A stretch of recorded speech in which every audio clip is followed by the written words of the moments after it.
Béninoises, Béninois, mes chers compatriotes, aujourd'hui, jeudi 2 mai 2024, c'est avec un cœur rempli d'amertume que je m'adresse à vous.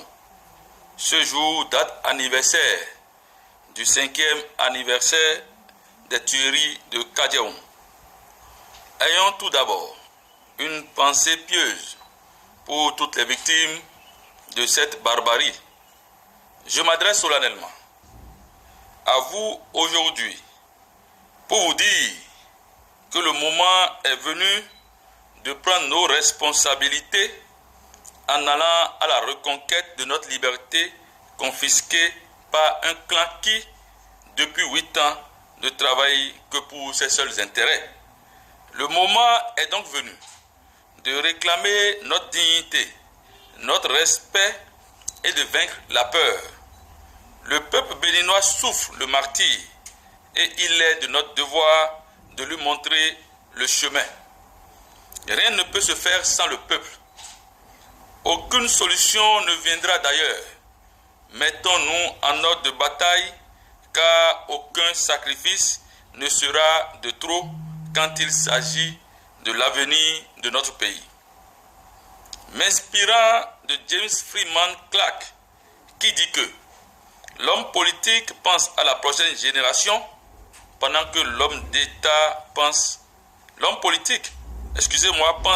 à la prochaine élection pendant que l'homme d'État, lui, il pense à la prochaine génération. J'en suis donc venu à la conclusion que tout homme politique qui, au vu du contexte actuel, projette le peuple vers les élections de 2026 sans un préalable est un complice de la dictature et devra être traité comme tel. Chers compatriotes, le moment est donc venu pour nous de comprendre que la solution à nos problèmes ne se trouve plus au sein des pseudo-formations politiques calquées aux normes imposées par la pseudo-réforme du système partisan. Celui qui vous parle a été le tout premier à créer une formation politique au lendemain de leur pseudo-dialogue politique. J'en connais donc les limites. Nous avons l'obligation d'aller au-delà afin de chercher la solution qui fédère et organise le peuple béninois tout entier du nord au sud, de l'est à l'ouest et de la diaspora. Mes chers compatriotes, quand on dit parti politique, il n'a de valeur que lorsque le cadre juridique et institutionnel lui donne la garantie de participer à des élections inclusives, libres et transparentes, ce qui n'est malheureusement pas le cas aujourd'hui dans notre pays.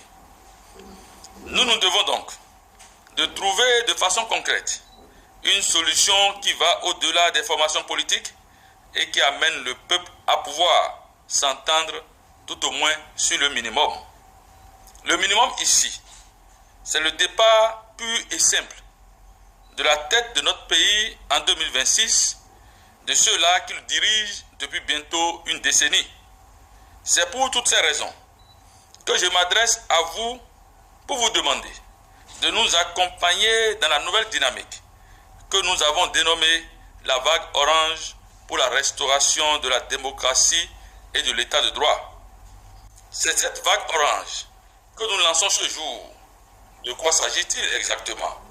S'inspirant donc de l'algorithme des feux tricolores, du vert on vit à l'orange avant d'arriver au rouge. L'orange dans ce processus vous demande de faire attention, de ralentir quand le rouge arrive et n'est plus loin. Pour y arriver, nous devons cesser de nous enfermer dans des considérations partisanes qui induisent des intérêts partisans et qui font appel au clivage, donc à la division. C'est dans ce souci d'inclusivité que nous nous sommes rapprochés de toutes les couches socio-professionnelles et politiques. Au lieu de l'union sacrée autour du projet que nous avons souhaité, d'autres en ont trouvé l'occasion de le peindre en noir. C'est peut-être de bonne guerre. Et nous n'en dirons pas plus. Car à ce sujet, pour l'instant, parce qu'on veut laisser la porte ouverte à l'union.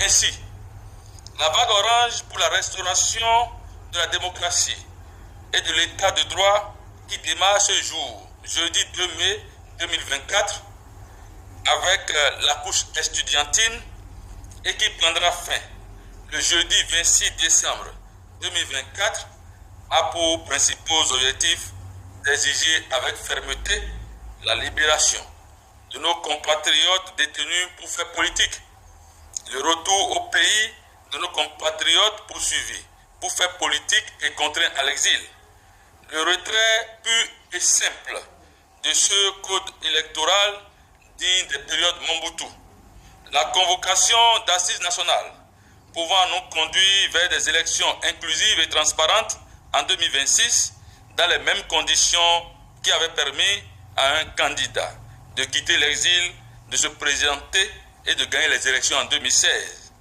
La démonopolisation des filières agricoles, la fin de l'affairisme au sommet de l'État, la suspension de la pseudo-réforme du système partisan et donc du parrainage, la fin de la répression sauvage sur les paisibles citoyens, la transparence dans la gestion des affaires publiques, la fin des arrestations arbitraires et des intimidations de tout genre.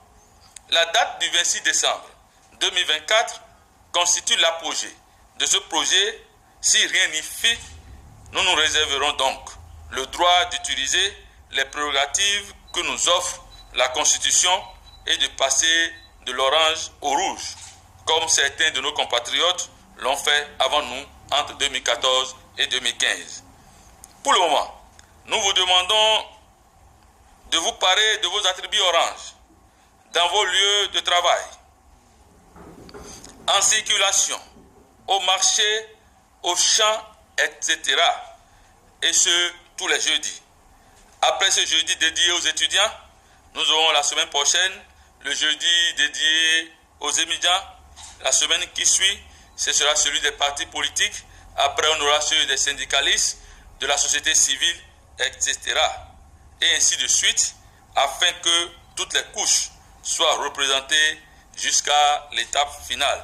Mes chers compatriotes, nous sommes à la fin d'un cycle et nous avons été longtemps privés de notre souveraineté, alors qu'un peuple sans souveraineté est non seulement un peuple privé de liberté, mais aussi un peuple menacé dans son existence.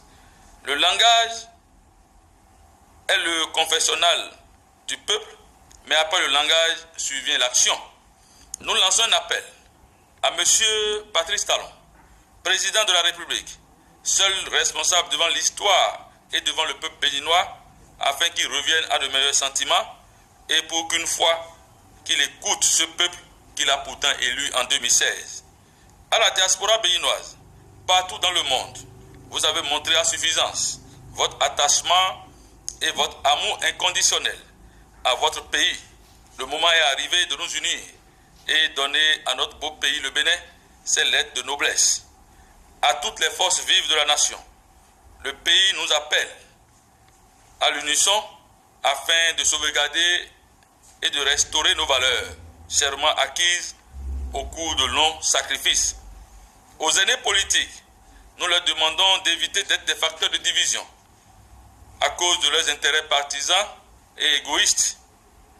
À la communauté internationale, nous revenons encore aujourd'hui vous réinformer que la démocratie n'existe plus au Bénin et lorsqu'on viendra à vous dire que nous sommes des terroristes, dites-leur que c'est faux. Lorsqu'on viendra vous dire que nous sommes en train de faire du blanchiment d'argent, dites-leur aussi que c'est faux. Lorsqu'on viendra vous dire que nous incitons les populations à la haine, à la révolte et à l'insurrection, dites-leur aussi que c'est faux. Dites-leur tout simplement qu'ils ont affaire à un peuple qui en a vraiment marre, un peuple fatigué d'une gouvernance hasardeuse basée sur l'exclusion et la violence.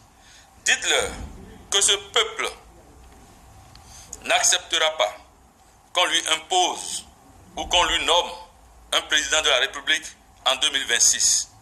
À nos compatriotes qui nous interpellent tous les jours par rapport à notre position sur ce qu'on appelle, sur ce que d'aucuns appellent la France-Afrique, nous leur affirmons haut et fort que nous sommes des panafricanistes convaincus, car nous croyons en l'Afrique et en son potentiel.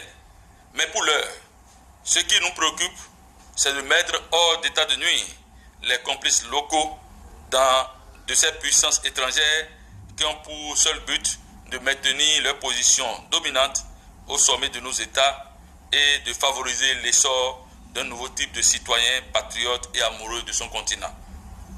Béninoises et Béninois, mes chers compatriotes, la vague orange vous interpelle. Elle est pour nous le seul moyen d'affirmer notre souveraineté et d'exiger de nos dirigeants actuels le respect et la considération. Tous en orange donc, tous les jeudis, car notre avenir en dépend. Vive la vague orange pour la restauration de la démocratie et de l'état de droit. Vive les enfants du Bénin debout. Vive la patrie, vive l'Afrique. Je vous remercie.